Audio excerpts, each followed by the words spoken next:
La CAN 2025 doit débuter le 21 décembre 2025, mais cette édition est déjà marquée par une tension entre la Confédération africaine de football et la télévision nationale africaine. Avec la répartition actuelle, seules 32 rencontres sont mises à la disposition des chaînes publiques et une configuration jugée déséquilibrée par ces médias.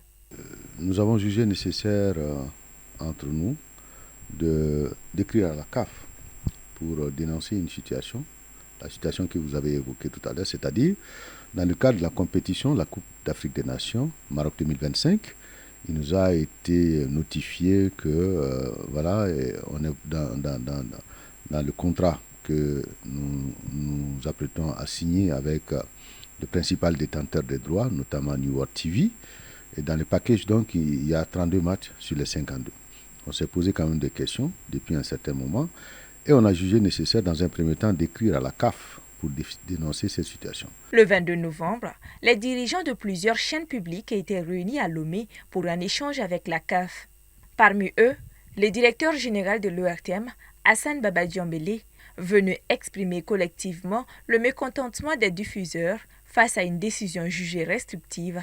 Et quand on a rencontré les responsables de la CAF à Lomé, notre porte-parole, qui était le directeur de la RTS du Sénégal, Pape Alé-Niang, a été sollicité en tant que média partenaire principal de New World TV à prendre la parole.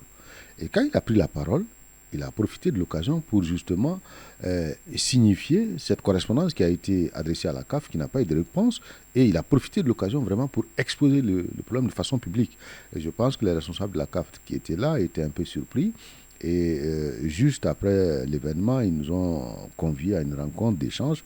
Et c'est au cours de cette rencontre, effectivement, qu'ils ils ont eu beaucoup d'explications par rapport à la lettre. Et nous aussi, on a eu beaucoup de réponses. Ce qu'on a compris, c'est qu'aujourd'hui, la CAF, dans le cadre des charges liées à la compétition, cherche des partenaires pour avoir vraiment l'enveloppe nécessaire pour faire face à ces charges.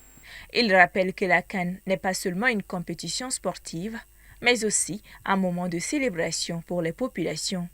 Selon lui, la limitation à 32 matchs ne correspond pas aux attentes du public, notamment au Mali.